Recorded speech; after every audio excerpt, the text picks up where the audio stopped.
Genesis of the Remnant Lds Church, My Testimony, April 12, 2000 by V. Lee Killpack. As with many of you, much of my time before the Lord has been focused in asking Him for guidance as to the next step that is to be taken in the renewing and restoring process of His church. In January of this year, indications that I have learned to be the working of the Holy Spirit began to enter my conscious thought. I was made aware that 3 men of the patriarchal order should be chosen to serve as a committee to select 7 men to be called and ordained as apostles. The names of C. Houston Hobart, E.D., Dan, Gough, and Conrad R. Faulk were given. In my search for added witness, I indicated to a brother of the Council of High Priests that I felt light was being received. Without divulging the specifics of the light received, I indicated to him that I felt the patriarchs were to have a role in the renewal process. His response was guarded, and in my uncertainty at the time took it to be negative, and so the thoughts were suppressed for a time. On the evening of January 24, 2000, when the Council of High Priests met to petition the Lord for guidance, a message was received that said in part, "Remember, my servants, to heed the admonition given you through one of your number several years ago, and hear again the counsel to move with careful steps. But if you will be my servants, you must move forward in faith, seeking always by study and earnest prayer for that light which I will send to enlighten your way.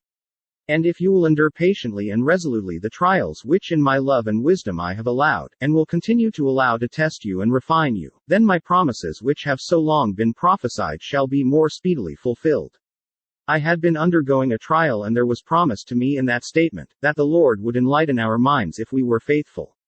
On February 28, 2000, a message was brought to the Council of High Priests, which said in part, "I would say unto you each and all, I have counseled you and directed you to proceed step by step as you have moved in faith. You are to proceed to make ready for the fulfilling of my commandment to bring order to my church. The pattern and the law given by me in years past is to be used by you in this day also."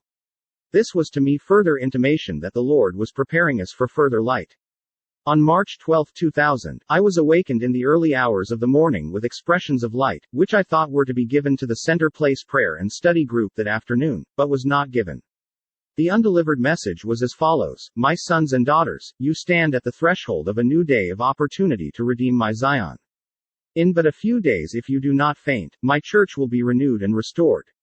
It is granted unto you this last opportunity. Be patient, and in my own time I will provide again one who is mighty and strong to be your president, prophet, seer, and revelator. Until such time, organize according to the pattern I have given you. I will bless you with wisdom in its time and blessings appropriate to your needs. Do not faint in the days of your trial nor in the discharge of the duty entrusted to you, my remnant. I will be with you and sustain you." On the afternoon of March 23, 2000, the brother whom I had spoken to in January came and suggested that he felt 3 of the patriarchs should be chosen a committee by the April conference to select 7 men to serve as apostles. He named the 3 who had been earlier received. My heart leapt with the confirmation of that which I had received in January. Strengthened by the testimony of an added witness, I could not sleep that evening as the Lord filled my mind with light, nor could I rest until the message had been written. After the message had been put into printed form, I again waited for further confirmation that what had been given was timely. On Sunday morning, March 26, 2000, I attended the Blue Springs Restoration Branch and listened as Brother Carl Boone Cannon Jr. taught the adult church school class. He spoke for several minutes, challenging the class with the thought, "Are we prepared to trust the Holy Spirit?" His words spoke to me personally. Did I trust what the Holy Spirit had given? I had received the message and had confirming witness, and it was now time to act. I testify to all that wish to hear the message received is of God and as His will for the guidance and direction of His church. Humbly, V. Lee Killpack.